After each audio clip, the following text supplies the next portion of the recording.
New York City, home to towering skyscrapers, iconic bridges, and an undeniable energy. But have you ever wondered who built this city?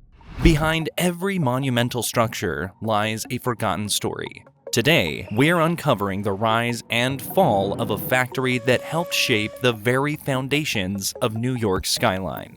And this story is one of ambition, power, and ultimately, decline. This is the story of Bethlehem Steel, the factory that built New York. In 1904, Charles Michael Schwab and Joseph Wharton set out to revolutionize American industry by founding the Bethlehem Steel Corporation. However, the company's roots actually trace back to 1857, when it was originally established as the Bethlehem Iron Company. Schwab, a well-known figure from his time at U.S. Steel, understood that steel was the foundation of a growing nation. With a bold vision, he transformed the Bethlehem Iron Company into Bethlehem Steel and built a massive factory in Bethlehem, Pennsylvania. Wow. It didn't take long for the plant to become one of the largest and most influential steel mills in the world. And just 2 years later, in 1906, it was listed in the New York Stock Exchange under the ticker symbol BS. At its peak, Bethlehem Steel wasn't just producing metal. It was shaping America's infrastructure. This factory played a crucial role in building New York City's skyline and some of the country's most iconic landmarks. By the 1920s, Bethlehem Steel was supplying massive amounts of steel for New York City's towering construction projects. The Empire State Building alone used over 60,000 tons of steel from Bethlehem, and that's just one example. Bethlehem Steel's impact also extends to the Chrysler Building, Madison Square Garden, and the George Washington Bridge. Bethlehem Steel didn't just help build cities, it helped build the American dream. The history of Bethlehem Steel spans almost a century, and it's filled with incredible stories. From its major role in the World War II war effort to the shocking scandal where workers weren't provided protective equipment when uranium fuel rods were introduced for nuclear reactors at another New York factory. But for today, we're just focusing on the Bethlehem Steel factory in Pennsylvania. If you're curious about those other stories, I'll drop a link down below for you to check out. Anyways, let's get back to the topic. Getting the massive steel beams from Bethlehem Steel to the construction sites of iconic New York buildings was no easy task. Most of the steel was shipped by rail, with trains running from Bethlehem to New York, stretching over 88 miles, unloading at local depots. For the projects closer to the water, barges were used to float steel down the Hudson River straight to the construction zones. And then, when it was time to get the steel to the exact spot, trucks took over, delivering the materials directly to the site. This well-oiled transportation network made sure that the steel from Bethlehem Steel helped build the New York City skyline that we know today. These towering skyscrapers and massive bridges weren't just symbols of modern engineering. They were made possible by the steel from Bethlehem Steel. This company played a key role in shaping New York City's iconic skyline during its explosive architectural boom. But Bethlehem Steel's influence didn't stop at New York City. Their steel was essential to some of the most famous structures across the United States, like the Golden Gate Bridge in San Francisco, the Hoover Dam in Nevada, and even the naval ships built during both World Wars. Bethlehem Steel's impact stretched from coast to coast, cementing its place as a giant in America's Industrial Revolution. Behind this massive success were the workers, many of them immigrants, who poured their sweat and effort into the factory's grueling environment. Just picture molten steel flowing, the deafening roar of machines, and the high-pressure atmosphere of meeting deadlines for groundbreaking projects. Bethlehem Steel wasn't just a company, it was the backbone of a nation in the making. For the workers at Bethlehem Steel, the chance to be a part of building America's most iconic structures kept them pushing through long hours and dangerous conditions. The heat, the noise, the pressure, nothing could stop them.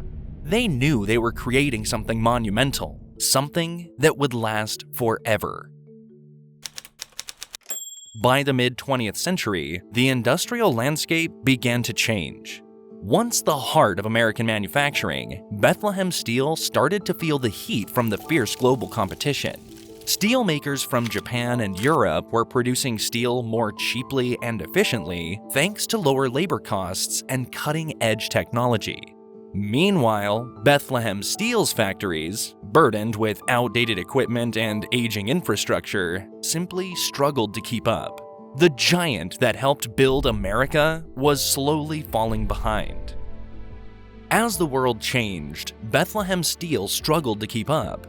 Automated processes and advanced manufacturing techniques were becoming crucial to staying competitive in the global market, but Bethlehem Steel was slow to make those upgrades. On top of that, the cost of labor was rising. While workers were already facing demanding conditions, their wages were becoming higher compared to workers in other countries. This mix of intense competition, outdated facilities, and rising production costs was a deadly combination. By the 1970s and 80s, the once thriving factory that had powered America's growth began to show serious signs of decline. The buzzing factories and thousands of workers that had defined Bethlehem Steel's heyday were now quieter and fewer. In 1982, Bethlehem Steel declared bankruptcy for the first time, a devastating blow to the company that had once been a titan of American industry. This steel giant had fallen, marking the end of an era. Despite attempts to bounce back, Bethlehem Steel couldn't recover. A mix of shifting economic forces and the decline of the steel industry in the 1990s pushed the company further into decline. By 2001, Bethlehem Steel filed for bankruptcy once again, and by 2003, the once mighty company was officially dissolved. The steel plant that had once powered Bethlehem, Pennsylvania, and the nation's growth was shut down for good, marking the tragic end of an era in America's industrial history. Today, the remains of the Bethlehem Steel factory stand as a haunting reminder of a time when America's steel industry was the backbone of its economy.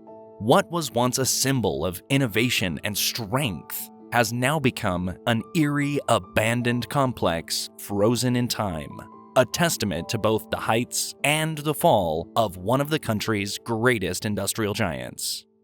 Imagine a time when the blast furnaces at Bethlehem Steel were alive with the roar of molten steel being poured and molded into the very bones of America's skyline. Now, these once mighty furnaces stand silent, rusting away, monuments to a vanished industrial age. The huge workshops and manufacturing lines that once shaped steel into beams and girders are now eerily empty, abandoned to the passage of time. Bethlehem Steel isn't just abandoned, it's a ghost, quietly watching the world move on. In 2007, the Bethlehem Steel property was sold to Sands Bethworks, which planned to build a casino where the plants once stood. Construction began in fall of 2007, and the casino was completed in 2009. Due to a global steel shortage at the time, the casino had difficulty finding the 16,000 tons of structural steel needed for the construction of their $600 million casino complex. Though the factory is now abandoned, it remains a powerful reminder of the steel that continues to hold up not just New York, but landmarks across the entire country.